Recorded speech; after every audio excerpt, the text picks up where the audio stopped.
And right now, it is time for This Week in the Lakeville Journal. If I have done everything correctly, which we'll find out in just a few moments, we'll welcome in Janet Manko. Good morning, Janet. Good morning, one-man band. And Cynthia Hosmeter. Cynthia, good morning. Good morning, and don't forget to mention the cats, which have to be fed.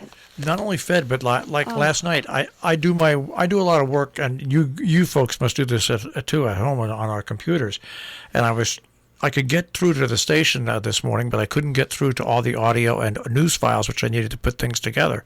And I came in, and our cat AM decided to raid the back of the equipment cabinet and knock two of our 4 terabyte servers not only down, but unplug them.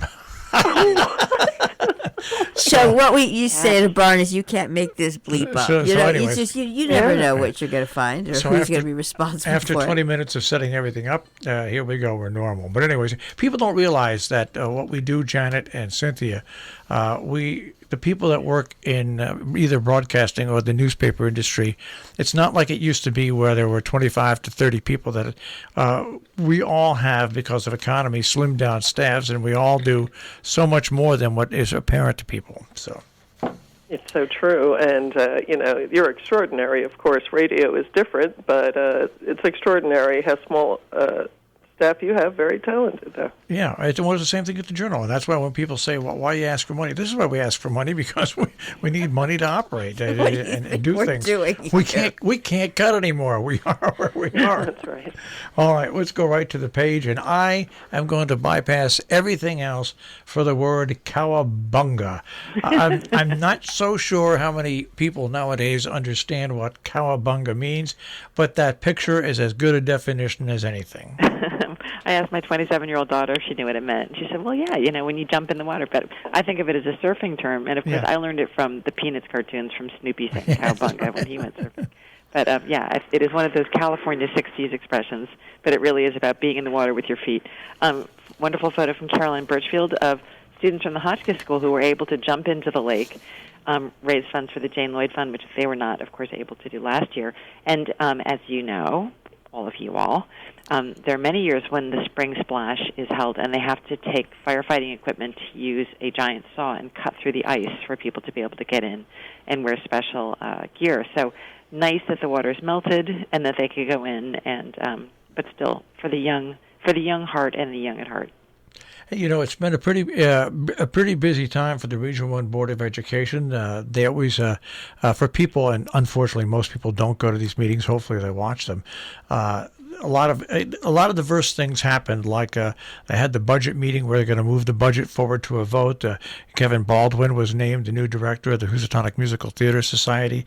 So for you folks that complain that you don't know what's going on at your local high school, yes, you can read the paper and get it all done there, but you can view it and get interested. So those are 2 stories that you've got on your front page. There's actually 3 of them, and so one of them is the regional school budget, which is education is the largest part of our regional budgets. There's each town has its own town education budget, and then the 6 towns in the northwest corner share a regional education budget that pays not only for the high school, but also for the regional administration services and for special education. And we're going to do a story in our next week's paper, just reminding people. People often say to me how boring the budget stories are, and they don't really read them. But this is really, why a newspaper exists largely, is to inform you about things that you need to know about how your tax dollars are being spent, which is, that's the basis of democracy, is you should know what your government is doing. And as you say, people really don't like it when they feel like they've missed something. So do read the regional budget story, even if it's just to find the date for the vote, which will be May 4th. As far as I know, it's being held at town halls as per normal. I know Kent has already sent out an email saying, the vote will be on May 4th at town halls. Do go out and vote. It's important to show your support. If you support it, I would say that this has been a pretty quiet budget year. Even Marshall Miles seems to be happy. I'm very happy with the people come to me all the time. I'm extremely happy with the Region 1 Board of Education. I think that they are operating at a level of transparency which is terrific, and so I'm a happy camper. Which is great, and when you're happy, everybody's happy. And at the bottom of the article, we have the assessments. The assessments are very confusing. they're done based on the student population on October 1st of the prior year. So the budget for this coming year is based on the student population as of last October 1st. And it's not only the number of students per town that go to the high school, it's also the percentage of those students of the whole. And so it shifts. It's interesting when they organized the North Canaan FEMA vaccine truck in North Canaan yesterday, and Janet sent me a great article from Connecticut Mirror saying Charlie Perotti had gone to the government and said, hey, we're in this little tiny town. We're just a few thousand people here at North Canaan. But, of course, to us here in Region 1, North Canaan is one of the big towns. And they're getting hit with a very large assessment this year. I think they've had a couple of big assessments the last few years. The towns generally do keep on top of it. Sam Herrick in Region 1 has, they do studies to try and estimate based on who's in elementary school, what the school population is going to be in high school so towns can plan ahead. But it's, it's a big hit. They're getting an increase of $395,000. Spending $4,700,000. It's a lot of money, so people should definitely be reading these stories and following through. Also at that meeting, Ian Streever named the salutatorian and the valedictorian, both from Salisbury. Charlotte Clulow is the valedictorian, Mia Titman is the salutatorian. Graduation coming up June 17th. They're hoping to have it actually at the school on the green. Last year they had it at Landmark Park because of COVID. Often it's had to be held indoors. If it's raining, we'll hope for good weather. Going back to those town assessments, the town of Salisbury does something that not many other towns do. They put money away every year. And when they're hit with a year where they have a big assessment, they have the funds to put towards it. And I think that more towns should take a look at what the Salisbury Board of Education does, because they're not as drastically affected. They don't. If they have like a year where there's a $300,000 increase, they can whack it down to like $100,000 with no problem. So they know it ahead of time, and it is sometimes discouraging when you see these towns where they're just like, what we didn't know we were going to have that many students, and it's tough. Got a great story by Patrick Sullivan, and storm outages, repairs. We all know how we feel personally, but people don't understand really what goes behind all the complexities with those things. Right, and so this is it's actually a history story. It's talking and a story about rarities, which is electromagnetic storms that knock out our power grid. But as Marshall's saying, it's really a lot about how hard it is to make a repair to our electrical system when there's been a problem such as an electromagnetic storm, or as we've had in recent years with really extreme weather. So very interesting. And, I think that we all would love it if Eversource was 100% perfect all the time. And they aren't always as quick as we'd like them to be. But you can tell from the story, it's complex. Interesting story that I talked about, that I found out about by I look at towers and things like that, and there was a tower application for Salisbury for a cell phone tower, and I looked and I said, geez, where is this going? Well, folks, if you want to know where it's going, open up the paper, because it's a story by Patrick Sullivan that covered the Board of Selectmen's meeting, and it's going where Wake Robin is and it'll be interesting to see what the public thinks. It is going to be interesting, and in fact, Shafin Sharif, who's one of the owners of the Wake Robin, had called us a year ago and said, we're having these conversations with the cell tower company. We feel that it's a community service, but without them having said it, whoever owns the land that a tower goes on does get significant rent money from the phone company and the tower company. So, as all of our inns are doing pretty well right now, but it's been a long, challenging past 10 years for inns as people have changed the way that they travel. There's no longer, waves of people coming up for leaf peeping, and then, of course, there was COVID. So, we all do want to see the Wake Robin remain a wonderful place for weddings. But also, if you've lived in Lakeville, which is really one of the more affluent parts of the northwest corner, the cell connection is astonishingly bad. And somebody actually said to me over dinner the other night, like, oh, we're so excited that they're going to get this tower at the Wake Robin. But I think that what Marshall is indicating is, as seasoned campaigners, we know that it doesn't really matter how much you need the tower. There is going to be pushback. And we've seen this recently in Kent, where there's a very dangerous section of Route 7, very windy, very hilly, where there are frequently very bad accidents. And the people who live in that road often act as sort of a watch-out, and they keep an eye out, and then they'll phone 911 from their home, because you really can't call 911 from the road. This is, I think, less of an auto danger, this particular part of town, but people, for instance, who live along the lake, who live along Wellsville Road, really have bad service, and I think would like to get it, and we'll see what kind of support the tower proposal gets. But Patrick gives explicit instructions on how to see the application, which I just printed out. It's 212 pages. And sorry? They're designed to make you not be able to follow them. Yeah, but they're, nobody can say they're holding stuff back. Like, if there's anything you want to know about that tower, it's in those 212 pages. But the short version of it is they're looking at putting a tower on the Wake Robin property just off Wellsville Road. They will do the balloon float, as they've always done. It's a very large property. It's fairly hidden from view, so we'll see. Yep. A couple of nice stories about people being honored at North Canaan. First of all, the honoring of Paul Roy, and then the river access will honor Fred Ruggles. I think Charlie Perotti is the most brilliant first selectman in his quiet little way, and so Paul Roy retired after 27 years on the town crew, and forget about giving him a watch. They gave him his favorite Skag mower, which they said it was given to him exactly as it was when he used it, well-worn, held together with tape wrapped around the handlebars and essential bungee cords, which I think is the funniest thing ever. And I think he was delighted to have it, and who doesn't want to spend their retirement pottering around mowing their lawn? And then Fred Ruggles, who really hasn't been here in my lifetime, he moved to Canaan in 1980, died in 2013 at the age of 90. And that if you're driving into North Canaan or out of North Canaan, you can probably see there's a newly built staircase down to the Housatonic River, which will be a new river access for years now, but especially last year.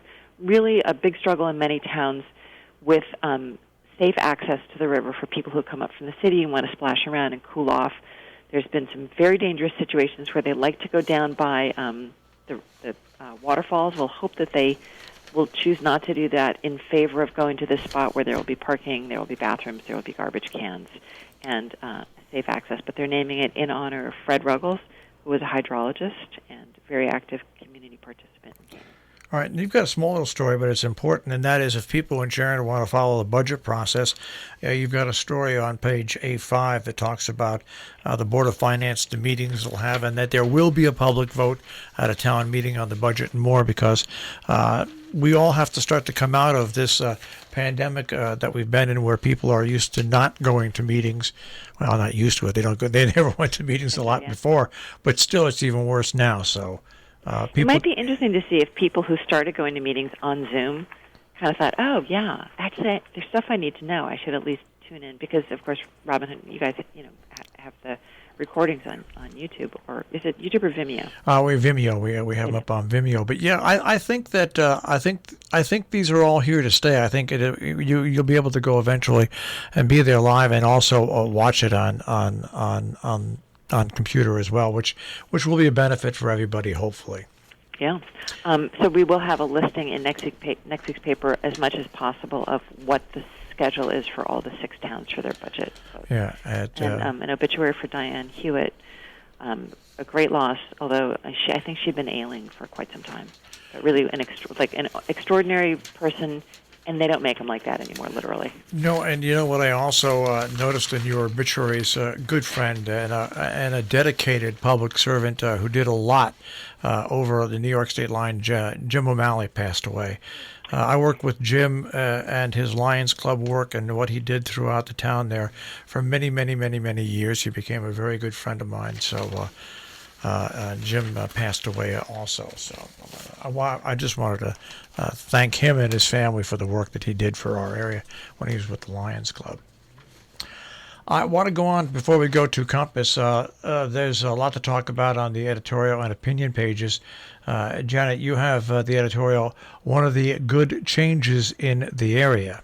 That's right. People may remember that back in 2017, the Lakeville Journal sold its Lakeville building at 33 Bissell Street to Salisbury Bank. And, it's been a while now, and not much happened with it for a while, but we talk about the process the bank went through, and now that building is finally partially open, and due to COVID, not fully open. But really, what a difference in that area, a difference for the people who work at Salisbury Bank, and a difference for neighbors to that building. It's really great for the neighborhood on Bissell Street, and we wish them the best in that building. We had a good run there from 1982 to 2017 after it was built by Bob Estabrook and his cohorts, and we're glad to see it having new life once again. There's, before we get to the letters and everything, the turning back the pages, it just struck my memory. 25 years ago, the selectmen in Salisbury will recommend WQQQ Radio of Lakeville to be the preferred tenant for the town-owned historic former railroad depot at a town meeting. And you know the backstory to that is Bob Smithwick was working on me before we were on the air for about, because he heard that we were going to try to put a radio station on. And he said, if you come to Lakeville, I'll make sure you can get in. You can get into the railroad station. And the town voted for it overwhelmingly, and it was a great place to operate a radio station out of that small little railroad station. So it's funny to see it in there. And it makes me even feel older now that it was 25 years ago. I know, it was 25 years ago, but that little building had a good run for radio stations. Oh, and, yeah. It's great. I don't know how long ago I would have thought it was, but that's why this column is great that Norma does for us. Oh, it was 1996. Wow. Yeah, pretty amazing. Now, you've got, once again, I think there's something to do with the pandemic, because once again, a lot of letters on a lot of different topics, Janet. Yeah, really good topics and very thoughtful. So definitely read all these letters. All of them make good points. It's about affordable housing, of course. It's about housing in Salisbury and Falls Village, but it's also about broadband access, and Catherine Palmer-Payton is telling us we all need to pitch in, as she's so good at. And so, give them a read. They really are a good read. So thank you to everyone who writes, and keep writing. And Lonnie Carter, Matt Gordon, and Peter Riva all have great columns. Matt Gordon, Pros and Cons of the Infrastructure Bill, The Alternative Gourmet Protein by Peter Riva, and Bert Williams, done by Lonnie Carter. Right. Lonnie Carter does these historical columns for us, and really interesting. I was unfamiliar with Bert Williams, but, now I know. And Lonnie has his own style, of course, and it's lively and really gives you a feeling of what it was like back then. Yeah, I think I love when you can get background information. I think this is what makes the journal even more special, especially with people moving into the area, where you can not only follow the news that's going on now, but you get background, fill information about what the area was like over the past 100 to 200 years. I think it's kind of cool. It is, and I hope that people enjoy reading it. And, let us know when you want to know more about something. We've been hearing back about the archive photos Cynthia's been running, especially that tennis photo. So they're, people are looking at it, and it's meaningful. And it's a rich area with lots of interesting history. Absolutely. Well, we can go on to the compass section here now. We have about 3.5 to 4 minutes, and actually, it's a pretty full compass. It is, and there's a lot going on already. There, unexpectedly, there was a lot going on all the way through COVID. We've had a very full active compass. There's a beautiful new show coming up at Canice Barnes in Kent. And speaking of people not knowing what Cowabunga means, there's that great line from the Simon and Garfunkel song called America, where they talk about the man in the gabardine suit. And I was trying to get Patrick Sullivan to write a little sidebar saying what gabardine is. But for all of us who remember that song, it just has such a feeling of innocence. It's really a lost time, where you could just get on a bus and drive across America and smoke while you traveled around. And the photos are quite beautiful. If for nothing else, they show people out at the beach being recreational with no masks on, all different kinds of landscapes of America. You can see some of the images online.